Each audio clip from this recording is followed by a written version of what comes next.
everyone, it's me Luigi! I am here. Mahal na mahal ko ang potato chips. Kaso dahil sa potato chips, nagkakatigyawat ako. Kung ano pa talaga yung mahal mo, yun pa yung sasabot tayo sa buhay mo. Pasensya na kung papatulugin na muna. Kaya bihira lang ako kumain ng potato chips. Paborito kong potato chips is yung sa Oishi. Eto, pakita ko sa inyo. Ayan, ayan siya, ayan. Noong elementary, araw-araw ako kumakain ng potato chips. Kaya siguro ako tumaba ng ganun. In the arms of the angel. Kasi ayun nga, hindi siya healthy. Pero para sa video na to, gagawa tayo na sarili natin potato chips. Gagamit tayo ng product, kaya isa lang ibig sabihin na to. Ito ang paborito nyo series sa channel ko. Ito ang Nasayang Ba ang Pera Ko?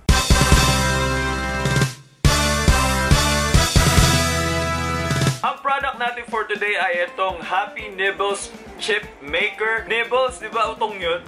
Sabi dito, no frying Happy Nibbles prepared by mom. And sabi dito, be helpful to diet. Oo na, sorry na. Tagagawa siya ng, syempre, chips sa microwave. Chips, di ba ano yun? Yung sa, military or sa police. Chip! Ano yun eh, tagaluto din yun eh. Yung yung chip.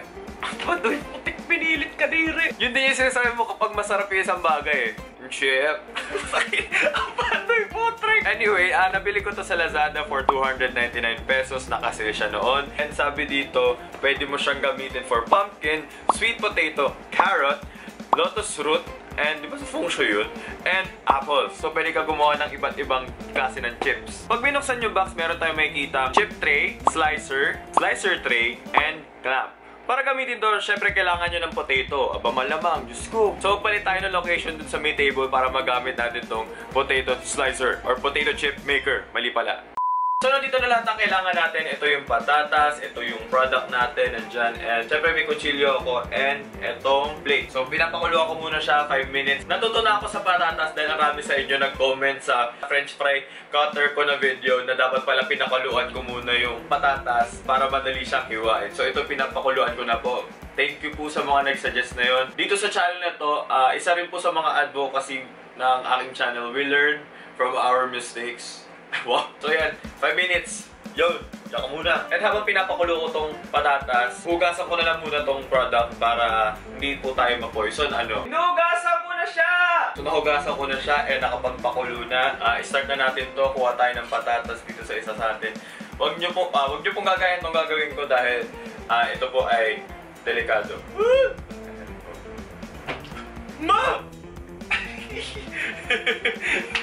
Putik yung carpet! Ayun na nga po, sinasabi ko sa inyo. Huwag niyo po akong gagayahin.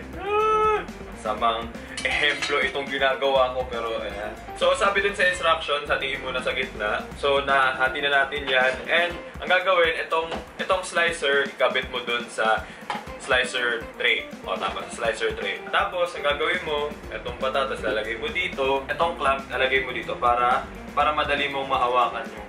Parang hirap naman hawakan. Ganito siya. You will push it. So, ang gagawin mo, ito na yung slicer. Ganun mo siya.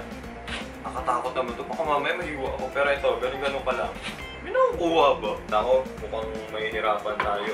Sa mga HRM students po dyan, huwag niyo po ko i-bash. So, dapat pupush ka talaga. Nararamdaman ko, nakakat naman siya. Nakakat naman siya all throughout. Feel ko may chips naman na nahuhulog sa baba. Dun sa tray. Pero, ayan. Tingnan natin. Mag-ingat po sa mga daliri, no? Baka mamaya maging pula yung potato chips mo. Okay na yan. So, buksan na natin ang ating potato chip tray. Ayan. Tulang cute. Ayan ang nipis. So, ang galing. Ayan. Yan yung potato chips natin. So, ilalagay natin itong mga chips natin dito sa tray. Ayan, nag-second cam na lang ako para mas makita nyo. Ayan siya. So, lalagyan natin siya isa-isa dito sa tray. Manipis siya. Medyo nahirapan nga lang talaga ako dun sa pag-slice. Tumulong yung pagpakulo nung patatas. Pero dahil parang ang nipis masyado nung slicer.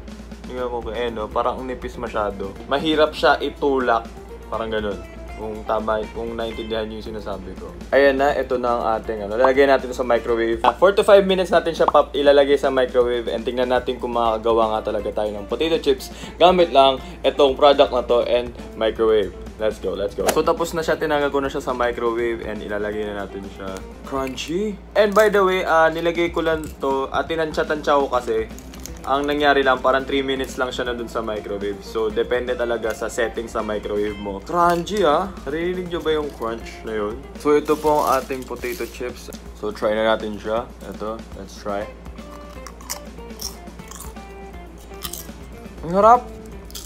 Nag-enjoy ako. Hala, nice yan. Mas manipis siya sa traditional na potato chips, pero okay siya. Gumana siya. So next natin gagawin, tatry natin mag-slice ng patatas na maninipis, tapos itry natin i-microwave kung parehas ba yung magiging resulta. Hindi ko alam kung tama to. So sa mga HRM students dyan, sorry po. Mali pa ata yung paghawak ko, pero ayan. Tatry ko kung maging maingat. Tignan mo na. Pagtularan, Luigi Pacheco. Kung bata po kayo, magpatulong po kayo sa mga nakakatanda. Siguro sapat na to, okay na to, para lang malaman kung parehas ba yung magiging resulta. Since wala naman tayong ganito usually sa bahay, gagamitin lang natin platito kapag lulutuin na tong mga patatas. Medyo okay tong paghiwa ko. So, natin malalaman kung dapat bang bilhin yung ganitong product or hindi. Medyo fail yung nangyari kasi kung gaano ko katagal pinainit sa microwave yung kanina, ganun din.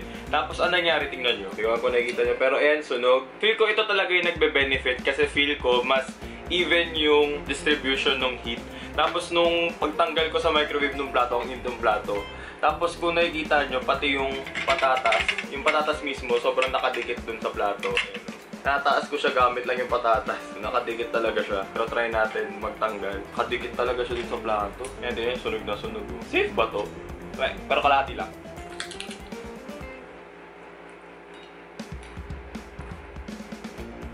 Sunog!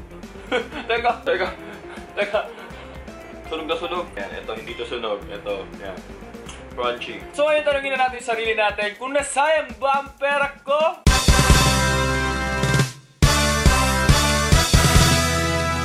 Hindi siya nasayang. Feel ko sobrang helpful nitong slicer tsaka nitong kung ano man to, itong chip tray na to. Super crunchy lahat ng naluto. Parang tama lang lahat. Hindi kagaya nung trinay natin i-replicate to. Ayun na nga, ito. At tapos ang ano pa, same amount of time natin siya pinainit. So, bakit siya nasunog? Hindi ko alam kung may mali ba akong ginawa. Sunog! Ayan. So, super saya ko sa product kasi healthy alternative siya compared sa traditional na potato chips na nalagay na sa oil, nalagay na sa preservatives at kung ano pa. Siguro onting tiyaga lang.